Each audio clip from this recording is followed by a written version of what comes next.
Nagsimula ang kwento sa isang grupo ng mga lalaki na pilyong tinatakot ang dalawang babae gamit ang isang uod. Gayunpaman ang kanilang kalokohan ay hindi nagtagal nang dumating ang isang tomboy na babae at ibinato ang kanyang sandal sa mukha ng lalaki. Ang tomboy na babae ay si Huang Qi na sanay sa kung fu. At ayon sa kanyang nakababatang kapatid na babae, si Huang Qi ay tila nagtataglay ng mga superpower ng isang mahiwagang babae. Dahil siya ay napakalakas pagdating sa pakikipaglaban, bukod pa rito mula pa noong siya ay bata pa ay ayaw na niya sa mga lalaki maliban sa kanyang ama. Mula noon ay naging pinakamahusay ang tatlong babae na magkakaibigan. At tinawag nila ang kanilang grupo na Bad Girls Gang. Ang dalawang kaibigan niya ay pinangalan ng Pei, na magaling mag-analyze, at si Mi naman na girly at bihasa sa pagcraft.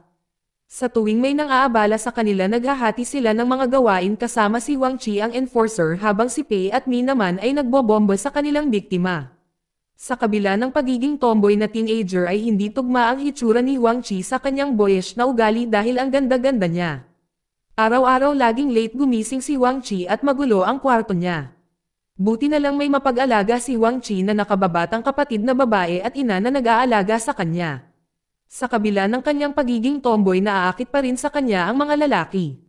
Sa paaralan, si Huang Qi ay madalas na nakakatanggap ng mga liham ng pag-ibig mula sa iba't ibang mga tao. Ngunit palagi niyang itinatapon ang mga ito nang hindi binabasa ang mga ito. Bukod pa rito ay si Huang Qi ay may isang matiyagang tagahanga na tila lubos na nahuhumaling sa kanya. Paulit-ulit siya sa pagtatapat ng kanyang pag-ibig sa pag-asang masusuklian siya nito. Sa kasamaang palad para sa kanya, si Huang Qi na naiinis sa kanyang labis na atensyon ay gumawa ng marahas na pagkilos sa pamamagitan ng pagsipa sa kanya, na nagpalipad sa kanya sa buong mundo hanggang sa tuluyang mapunta sa Arabia. Nang hindi inaasahan, ang binata ay bumalik kinabukasan na nakabihis na parang isang Arabo. At walang pag-aaksaya ng oras, sinipa ulit siya ni Huang Qi na pinalipad siya sa Hawaii. Kahit paulit-ulit na binubugbog ang binata na ito ay hindi pa rin ito sumuko, dahil muli siyang bumalik. Sa pagkakataong ito na nakasuot siya ng tradisyonal na kasuotang Hawaiian. Sa kasamaang palad para sa kanya ay muli na naman siyang sinipa ni Huang Qi ng napakalakas at napunta siya sa buwan. Samantala, ang hitsura ni Huang Qi sa paaralan ay madalas na gusot at gaskosan. Nagsusuot pa siya ng boxer shorts na mas mahaba kaysa sa kanyang palda sa paaralan, na lumilikha ng isang hindi pangkaraniwan at medyo contrast na hitsura kumpara sa ibang mga mag-aaral. Ang kanyang estilo ay madalas na nakakakuha ng pansin, ngunit si Huang Qi ay parang walang pakialam kung ano ang iniisip ng iba sa kanyang hitsura. Isang araw, ang paaralan ay gustong gamitin ng isang direktor bilang lokasyon ng paggawaan ng pelikula. Lumabas na ang lead actor sa pelikula ay si Justin. Ang kanyang pagdating ay nagdulot ng lubos na kaguluhan sa paaralan, kung saan ang ilang mga estudyante ay nahimatay pa matapos makipagkamay sa kanya. Noong mga oras na iyon, ang lahat ng mga babae sa paaralan ay sumasamba kay Justin maliban kay Huang Qi na hindi man lang kilala kung sino siya. Si Justin pala ang numero 1 sa Asia na pop idol na may successful career sa napakabatang edad. Ang pelikulang tinunan sa paaralan ay tungkol sa isang babae at isang atleta na umibig. Sa kasamaang palad ay hindi naging maganda ang paggawa ng pelikula, dahil ang babaeng aktres ay nagpupumilit na gumanap bilang isang athletic na kahit na siya ilang buwan pa lang na nagsasanay sa long jump.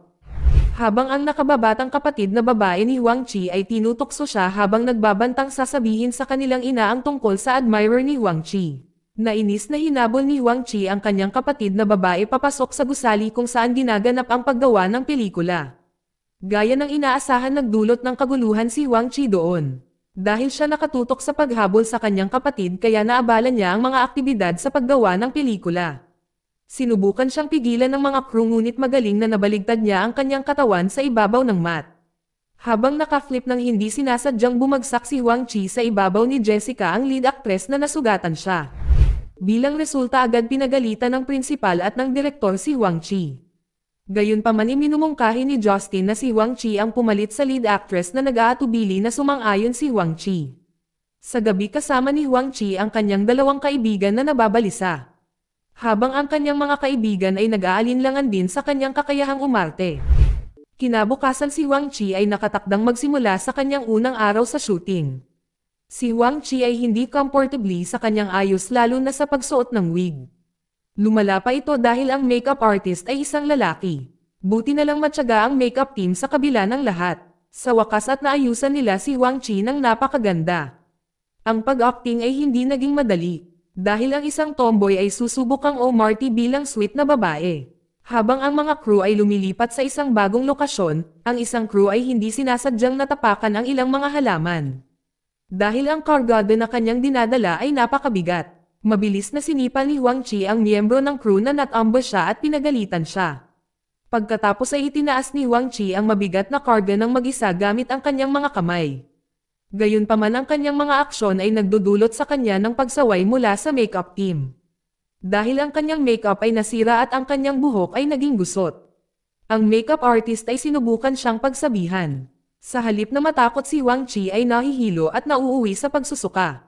Sa ilang sandali matapos magsimula ang running scene na sinisikap ni Huang Qi na sundin ang mga direksyon na ibinigay sa kanya. Gayunpaman dahil ang eksena ay kailangang ulitin ng ilang beses upang makamit ang perpektong kuha.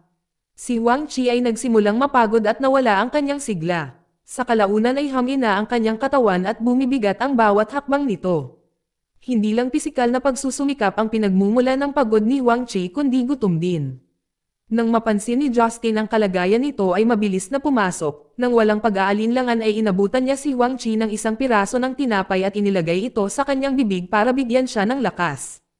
Agad na lumakas ang ekspresyon ni Huang Qi mula sa pagkahapo tungo sa pagkasabik matapos matikman ng masarap na tinapay.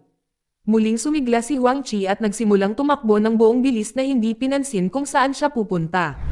Hindi nagtagal ay dumating na ang tanghalian at ang lahat ay nagtitipon upang tamasahin ang kanilang mga pagkain. Sa sandaling iyon ay malinaw na si Huang Qi ay gutom na gutom habang nilalamon niya ang kanyang pagkain na para bang isang taon na siyang hindi kumakain. Mabilis din siyang kumakain na parang gusto niyang matapos ang lahat ng mabilis hanggat maaari. Sa kabilang banda ay ibang-iba ang ugali ni Justin sa halip na mag-enjoy sa kanyang pagkain ay mukhang hindi interesado siya na kumain. Hindi kinain ni Justin ang kanyang pagkain, iniisip ni Huang Qi na si Justin kakaiba dahil sa kanyang ipinakita. At kulang sa pagpapahalaga sa pagkain sa kanyang harapan. Makalipas ang ilang araw ay lumapit si Huang Qi kay Justin at inalok siya ng isang pirasong tinapay para sa almusal. Bilang isang paraan ng pasasalamat sa kanya sa pagbibigay sa kanya ng kanyang tinapay noong nakaraang araw. Sa sandaling iyon ay inanyayahan ni Justin si Huang Qi na sumakay sa kanyang sasakyan. Kung saan siya nakakita siya ng maraming masasarap na tinapay, natuwa si Huang Qi at nagsimulang kumain at malinaw na nasiyahan dito. Habang sinabi rin ni Justin sa kanya na maaari siyang kumain hanggat gusto niya. Nagsimula na ang paggawa ng pelikula na hihirapan si Huang Qi sa eksena dahil kailangan niyang umiyak. Dahil hindi siya makapaglabas ng kanyang mga luha. Naghiwa pa sila ng sibuyas sa harap ni Huang Qi, ngunit hindi pa rin siya naiyak. Sa wakas ay nakakuha ng idea si Justin at nagsimulang kumain ng tinapay sa harap ni Huang Qi bilang panunokso sa kanya. Nang makita itong si Huang Qi ay nauwi sa pag-iyak dahil sa kanyang pagnanais para sa tinapay. Na nagpapakita na ang masasarap na pagkain ang kanyang pinakamalaking kahinaan. Ang eksena ay lumipat sa paaralan ng nakababatang kapatid na babae ni Huang Qi na si Zhao Si. Sa sandaling iyon ay hiniling ng guro na ang lahat ng mga mag-aaral na magdala ng mga merienda para sa sabay-sabay sa pagkain mamaya. Gaya ng karaniwan sa mga mag-aaral na sinimulan nilang ipagmalaki ang pagluluto ng kanilang mga magulang. Habang si Zhao Si ay nagsimulang makaramdam ng insecure na hindi alam kung ano ang ihahanda. Pagdating sa bahay ay hiniling ni Zhao Si sa kanyang ina na gumawa ng cake kasama niya.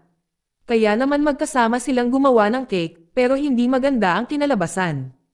Nang maglaon si Zhao Si, Pei at Mi ay abala sa pag-iisip kung bakit naimpluwensyahan si Huang Qi at tila nahulog na kay Justin. Ang curiosity nila ay lumalaki hanggang sa natuklasan nila ang dahilan ng lahat ng ito ay dahil kay Justin na magaling sa pag-bake. Pumapasok silang tatlo at lihim na ninakaw ang ilan sa mga pastry ni Justin na walang nakakaalam. Nang tinikman nila ang mga pastry na nabigla sila sa sobrang sarap nito na nilalampasan nila ang kanilang inaasahan. Sumapit na ang eksena na kailangan ni Huang Qi at Justin na gumawa ng romantikong eksena kasama na ang paghalik. Nagulat ang lahat dahil nagawa nila ng maayos ang eksena. Ngunit pagkatapos ng halik, hindi na nila maiwasan na isipin iyon dahil ito ang kanilang unang halik.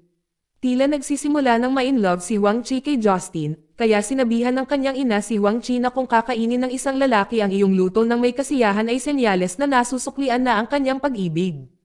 Nang malaman ito si Huang Qi ay labis na natutuwa, sa kanyang masayahin na kalooban ay nakisali pa siya sa isang flash mob na sayaw kasama ang mga tao sa palengke. Sa eksena pagkatapos ay nagpapakita ng pagluluto na casual na naghahadjust ng mga gulay sa mainit na mantika nang hindi nag-iisip. Dahil dito ang kanyang mga kaibigan at pamilya ay natatakot sa kanyang mga pamamaraan sa pagluluto. Sa kasamaang palad ay malayo ang resulta mula sa katakam-takam. Ngunit nagpasya pa rin si Huang Qi na ibigay ang pagkain kay Justin na agad namang nag-alinlangan na si Huang Qi talaga ang nagluto nito. Habang kumakain si Justin ay biglang nagsimulang mag-open up sa kanyang mga kaibigan na isiniwalat ang kanyang malalim na damdamin. Na ang pagiging isang artista ay hindi nagdala sa kanya ng kaligayahan. Na may bahagyang nanginginig na boses ibinahagi ni Justin na ang kanyang ina ay namatay noong siya ay bata pa. Na nag-iwan ng malalim na peklat sa kanyang puso. Ang pagkawala na ito ay nadagdagan pa ng pagkamatay ng kanyang ama noong si Justin ay teenager pa. Tila ang kanyang ama ay nagmamay-ari ng isang panaderia at si Justin ay lumaki sa paggawa ng mga tinapay. Sa katunayan masaya si Justin sa paggawa ng mga tinapay. Ngunit dahil sa demand ng kanyang career bilang artista, ay napabayaan na niya ang hobby na ito na nakadagdag sa kanyang nararamdaman ng pagkawala at kawalang kasiyahan sa buhay. Dahil dito dinadala ni Huang Qi si Justin sa isang tulay kung saan isinisigaw nila ang kanilang mga pangarap. Sa mga sandaling iyon ang aksyon ni Huang Qi ay nagpapaalala kay Justin ng payo ng kanyang ama na nagsabi na dapat niyang isigaw ang nasa isip niya. Bukod pa rito ay sinabi rin sa kanya ng kanyang ama na sa pamamagitan ng pagiging totoo sa sarili ang isa ay makakatagpo ng kaligayahan. Pagkatapos na tumingin si Justin kay Huang Qi na may paghanga na nadarama ang malayang espiritu na taglay niya. Habang ibinahagi ni Huang Qi na siya ay talagang ampon at natinuruan siya ng kanyang adoptive father ng kung fu upang matiyak na palagi siyang magiging matatag sa kanilang paglaki. Pagkatapos nais na ni Justin na dumistansya sa kanyang uncle. Dahil ayaw na niyang masyadong kontrolado ang kanyang buhay dahil gusto niyang maging totoo sa sarili niya. Sa kabilang banda sina Huang Qi at Zhao Si ay sinusubukang maghurno ng masarap na cake. Si Huang Qi na puno ng kumpiyansa na nagluluto ng cake, ngunit ang resulta ay hindi maganda.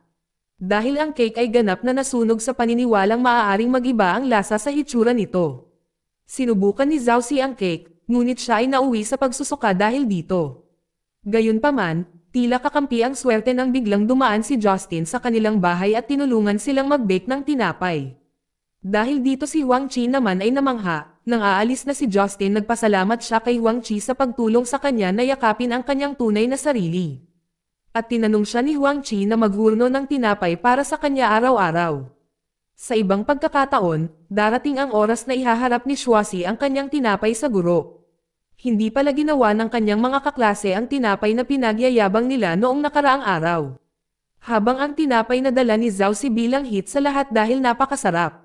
Kahit na ang uncle ni Justin na dati ay tutol sa kanilang relasyon ay umamin na ang kanyang tinapay ay hindi kapani-pani walang masarap. Sinabihan niya si Justin na pumasok sa isang espesyal na French baking school at upang hindi na makita si Huang Qi. Sa kasamaang palad ay nakapagpaalam lang si Justin sa telepono at nakaramdam siya ng labis na kalungkutan habang inaalala ang masasaya at masiglang mga oras na magkasama sila. Si Huang Qi ay labis na nababagabag dahil dito na naging dahilan upang malungkot din ang kanyang pamilya at dalawang matalik na kaibigan. Sa kabutihang palad ang ama ni Huang Qi ay umuwi mula sa isang paglalakbay sa trabaho at tila para maging mapagkukunan ng kaliwan para sa kanya. Dinala niya si Huang Qi para magsanay ng kung fu, kung saan pareho silang lumaban. Ginagamot nila ang mga sugat ng isa't isa at nag-apply ng medicinal patches. Sa sandaling iyon si Huang Qi ay nakatanggap ng maraming payo mula sa kanyang ama na nagpaiyak sa kanya. Habang si Justin ay nasa France na masigasig na nag-aaral kung paano gumawa ng masarap na tinapay at bumalik siya makalipas ang ilang buwan. Nang subukan ni Justin na makipagkita kay Huang Qi ay galit siyang nagalit na siya ay pumupunta at umalis ayon sa gusto niya. Itinapon ang mga bulaklak at tinapay na dinala niya. Nang hindi napigilan naghurno si Justin ng isang hindi kapani-pani walang masarap na tinapay para kay Huang Qi. Noong araw na iyon ay kasabay ng premiere ng kanilang pelikula at pinapanood ito ng lahat maliban kay Huang Qi na piniling humiga sa kama. Hindi interesadong makita ang mukha ni Justin sa screen. Gayunpaman ay ginising siya ni Zhao Si at binigyan siya ng isang piraso ng tinapay na nagsasabing nakuha niya ito sa isang bagong tindahan malapit sa kanilang bahay. Napagtanto agad ni Huang Qi na ang masarap na tinapay ay ginawa ni Justin. Sa kasamaang palad ay sarado na ang tindahan. Habang papunta si Huang Chi sa bahay ay dumaan siya sa isang studio kung saan ang lahat ay nanonood ng kanyang pelikula. Nakita ni Justin si Huang Chi kaya agad niyang iniabot sa kanya ang tinapay na ginawa niya. At sinabi sa kanya na inabot siya ng 1 taon upang makahanap ng mga nakakain na bulaklak upang may sama sa dough bilang isang paraan upang i-express ang kanyang nararamdaman. Si Huang Chi sa wakas ay nanlambot at nagsimulang umiyak at pagkatapos ay naghalikan sila. Samantala ang lahat ay namangha sa kanilang pelikula at mga komento na ang galing ng acting ni Huang Chi. Salamat sa tagumpay ng pelikula naging sikat na artista si Huang Chi at ang relasyon nila ni Justin ay nabuo ng maayos. Dito nagtatapos ang kwento. Salamat sa panonood kaibigan.